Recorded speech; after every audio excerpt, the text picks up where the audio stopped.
السلام علیکم ورحمۃ اللہ وبرکاتہ۔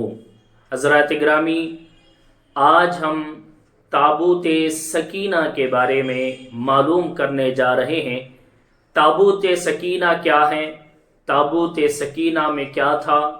تابوت سکینہ کس کے پاس تھا؟ آج ہم اس کے بارے میں معلوم کرنے جا رہے ہیں۔ اللہ تبارک و تعالی نے اس تابوت کے تعلق سے پارہ نمبر 2 سورہ بقرہ آیت نمبر 248 میں بیان فرمایا۔ اللہ تبارک و تعالی ارشاد فرماتا ہے، وَقَالَ لَهُمْ نَبِيُّهُمْ إِنَّ آيَةَ مُلْكِهِ أَن يَأْتِيَكُمُ التَّابُوتُ فِيهِ سَكِينَةٌ مِّن رَّبِّكُمْ وَبَقِيَّةٌ مِّمَّا تَرَكَ آلُ مُوسَىٰ وَآلُ ہارون۔ اللہ تبارک و تعالی ارشاد فرماتا ہے، اور ان کے نبی نے ان سے کہا کہ بے شک اس کی بادشاہت کی نشانی تمہارے تابوت میں ہے۔ اس تابوت میں کیا ہے؟ اللہ تعالیٰ ارشاد فرماتا ہے، اس میں حضرت موسیٰ اور حضرت ہارون علیہ السلام کے ترکے ہیں، اس میں سکینہ ہے، سکون تمہارے لیے اس میں نازل کیا گیا ہے۔ تحملہ الملائکہ، اس کو فرشتے اٹھا کے لا رہے ہیں۔ ان فی ذلک لآیۃ لکم ان کنتم مومنین، بے شک اس میں تمہارے لیے نشانی ہے اگر تم ایمان والے ہوں۔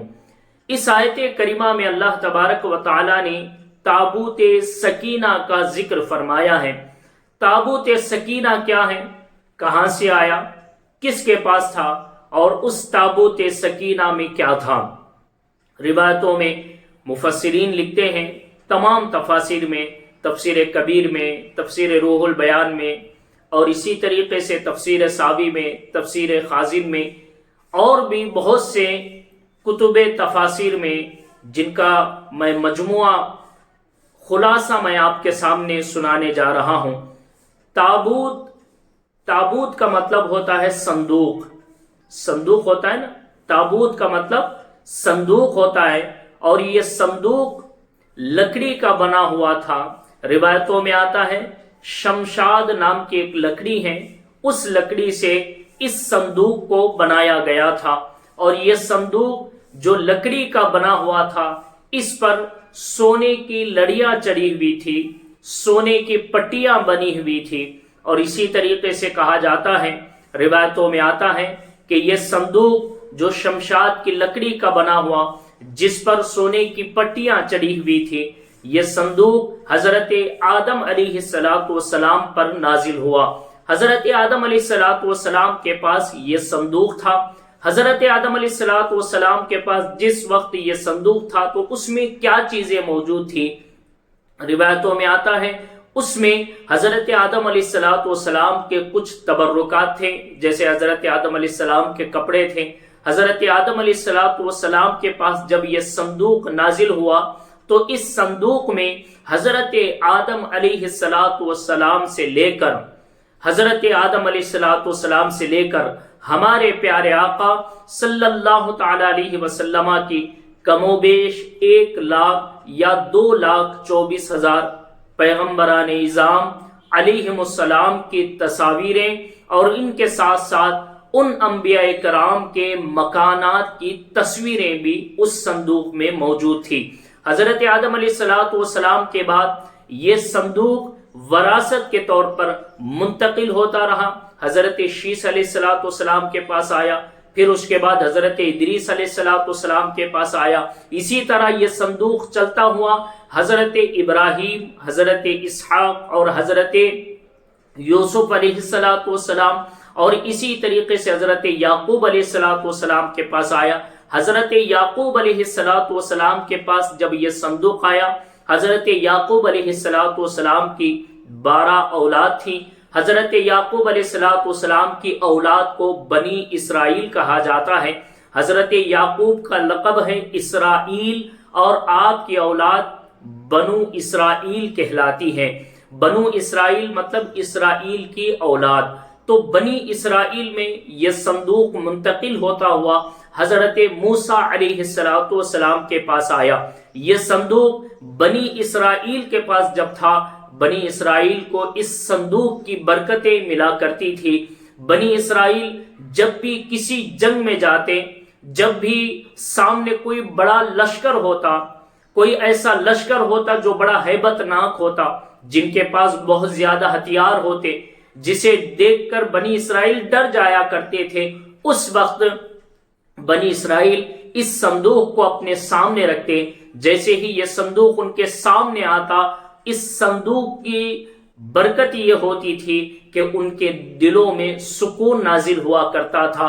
جس لشکر سے یہ ہیبت کھاتے تھے، جس لشکر سے یہ ڈر جاتے تھے، اس صندوق کی برکت سے ان کا ڈر کم ہونے لگتا، ختم ہونے لگتا، ان کو ہمت اور جذبہ آیا کرتا تھا۔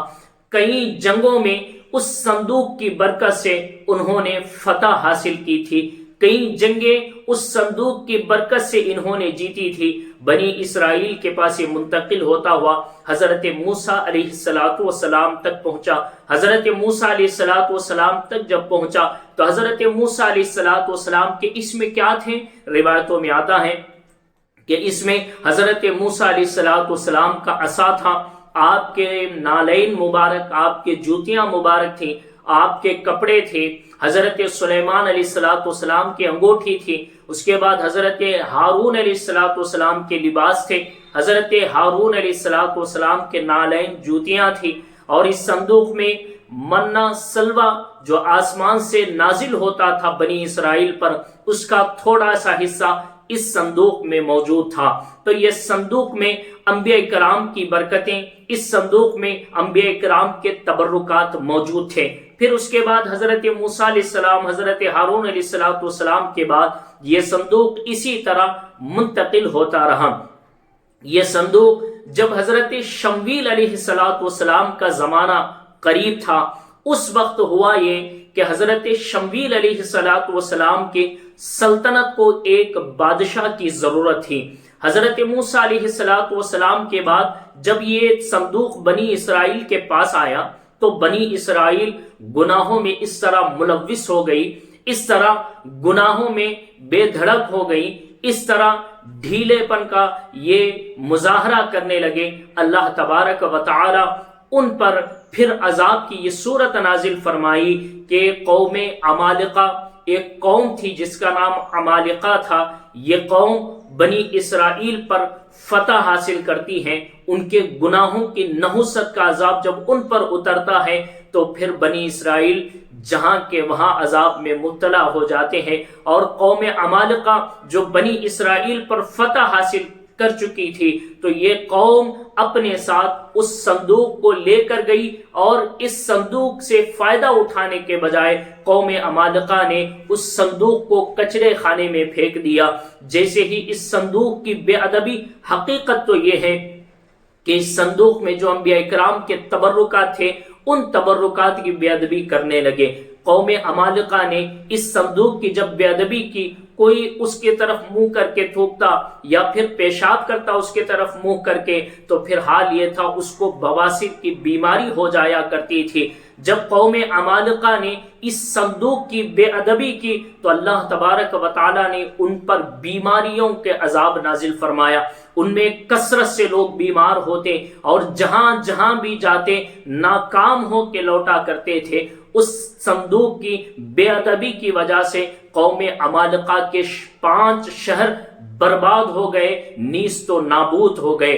جب اپنے ہر کام میں ہارتا ہوا قوم عمالقہ نے دیکھا اور ان کے لوگوں کو بیمار ہوتا ہوا، شکست ملتی ہوئی ان کو قوم عمالقہ نے دیکھا، وہ سمجھ گئے اسی صندوق کی وجہ سے ہمیں یہ عذاب اتر رہا ہے۔ ہم اس صندوق کو بیل کے گاڑی پہ چڑھاتے ہیں اور پھر ان بیلوں کو بنی اسرائیل کی طرف دوڑاتے ہیں۔ بہرحال قوم عمالقہ اس صندوق کو بیل کے گاڑی پہ چڑھاتی ہیں اور ان بیلوں کو بنی اسرائیل کی طرف دوڑاتی ہیں۔ اب ادھر قوم عمالقہ نے صندوق کو بیل کے گاڑی میں روانہ کیا، ادھر حضرت شمویل علیہ السلام کا زمانہ تھا۔ حضرت شمویل علیہ السلام بادشاہ منتخب کر رہے تھے، بادشاہ کا نام تھا طالوت۔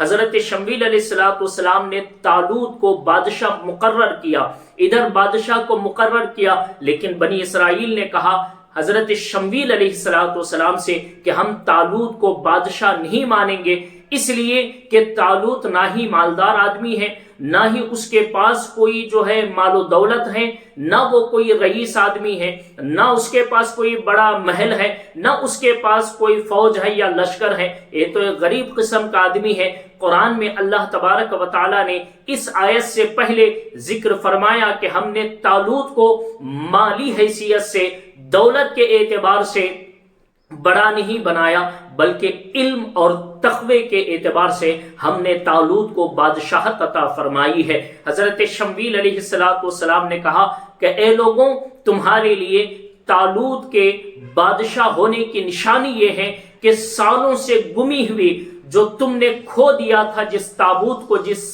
صندوق کو، وہ صندوق طالوت کے بادشاہ ہونے کی برکت سے تمہیں دوبارہ وہ ملنے والی ہے۔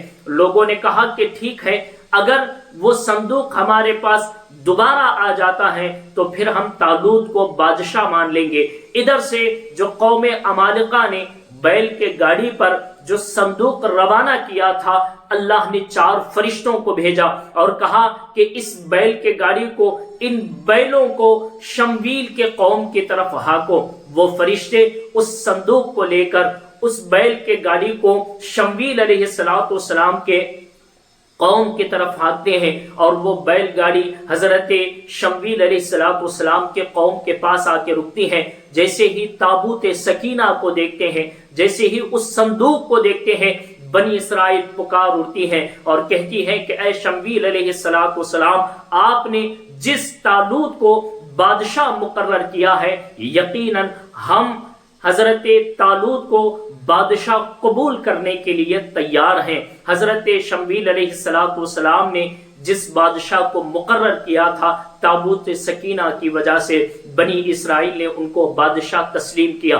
پھر اس کے بعد یہ صندوق حضرت طالوت کے بعد سے حضرت داؤد علیہ السلام کے پاس آئی، کیونکہ روایتوں میں آتا ہے کہ طالوت حضرت داؤد علیہ السلام کے سسر لگتے ہیں، اور حضرت داؤد علیہ السلام کے بعد حضرت سلیمان علیہ السلام کے پاس پھر یہ تابوت جو ہے، یہ صندوق آیا۔ اس طرح یہ صندوق بنی اسرائیل میں منتقل ہوتا رہا۔ بہرحال آج کا ہمارا واقعہ جو تابوت سکینہ تھا، اس کے تعلق سے آج ہم نے بہت سی معلومات لی ہیں۔ دیکھیے اس سے درس اور نصیحت ہمیں کیا ملتا ہے، یہاں آئیے آج ہم درس و نصیحت بھی سنتے ہیں۔ تابوت سکینہ کا پورا واقعہ آپ نے سنا، تابوت میں کیا تھا، اس صندوق میں کیا تھا، آپ نے معلوم کیا کہ اس صندوق میں حضرت آدم علیہ السلام سے لے کر ہمارے پیارے آقا صلی اللہ تعالی علیہ وسلم تک تمام نبیوں کی تصویریں اور تمام نبیوں کے مکانات، گھروں کی تصویریں بھی تھی۔ تفسیر کبیر میں امام رازی رحمت اللہ تعالی علیہ لکھتے ہیں کہ حضور علیہ السلام کی جو تصویر اس صندوق میں موجود تھی، حال یہ تھا کہ حضور نماز میں کھڑے ہیں اور پیچھے صحابہ کرام کھڑے ہیں۔ یہ صندوق میں حضور علیہ السلام کی اس طرح تصویر جو ہے موجود تھی، اور حضور علیہ السلام کے مکان کی بھی تصویر موجود تھی۔ آپ نے سنا اس صندوق میں حضرت موسیٰ علیہ السلام کا سا تھا، آپ کے لباس اور آپ کے نالین، حضرت ہارون علیہ السلام کے نالین اور آپ کے لباس، حضرت سلیمان علیہ السلام کی انگوٹھی، اس طرح بہت سے انبیاء کرام کے تبرکات موجود تھے۔ اس سے ہمیں درس اور نصیحت یہ ملتی ہے کہ یہ جو صندوق جس میں تبرکات انبیاء موجود تھے، جہاں جہاں یہ صندوق تھا، اللہ کامیابی عطا کرتا رہا۔ وجہ کیا تھی؟ کیونکہ اس صندوق میں انبیاء کے تبرکات موجود تھے۔ آج بھی جہاں جہاں منہ مبارکہ حضور کا رکھا ہے، حضور علیہ السلام کے لباس جہاں ہے، حضور علیہ السلام کی مزار پاک جہاں ہے، حضور علیہ السلام نے جس جس چیز کو مس فرمایا ہے، وہ تمام جگہ بھی برکت والی جگہ ہے، اور وہاں دعائیں کرنے سے اللہ تعالیٰ دعائیں قبول فرماتا ہے۔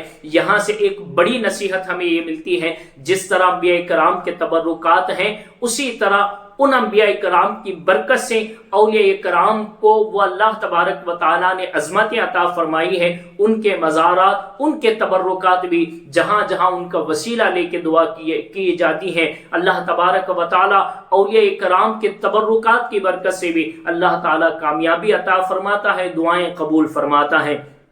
ایک نصیحت، بہت سارے لوگ اس تابوت سکینہ کے واقعے کو سن کر کچھ لوگ غلط استدلال کرنے کی کوشش کرتے ہیں۔ لوگ یہ کہتے ہیں کہ دیکھو جی، تابوت سکینہ میں جو ہے انبیاء کرام کی تصویریں تھی، فوٹوز تھے انبیاء کرام کے۔ جب انبیاء کرام کے فوٹوز تھے، حضرت آدم بھی دیکھتے رہے، حضرت شیش بھی، حضرت ادریس بھی، حضرت ابراہیم، حضرت اسحاق، حضرت یعقوب، حضرت یوسف، حضرت موسیٰ، حضرت ہارون، تمام انبیاء کرام ان تصاویر کو دیکھتے رہے، تصاویر کو رکھے رہے۔ تو یہاں سے معلوم ہوا ہم بھی اپنے گھروں میں بزرگوں کی تصویریں، اپنے پیر و مرشد کی تصویریں لگا سکتے ہیں، اس سے غلط استدلال کرتے ہیں۔ لیکن نبی پاک صلی اللہ تعالی علیہ وسلم نے چونکہ صاف منع فرمایا، جہاں تصاویریں ہوں، جہاں تصویریں لگی ہوئی ہوں، وہاں رحمت کے فرشتے نہیں آتے۔ تو ہمیں حضور علیہ الصلوۃ والسلام کے فرمان کو، اس فرمان کو اپنانا ہے، عمل کرنا ہے، نہ کہ ہمیں اپنے طرف سے کوئی استدلال کرنا چاہیے۔ واللہ تعالی عالم۔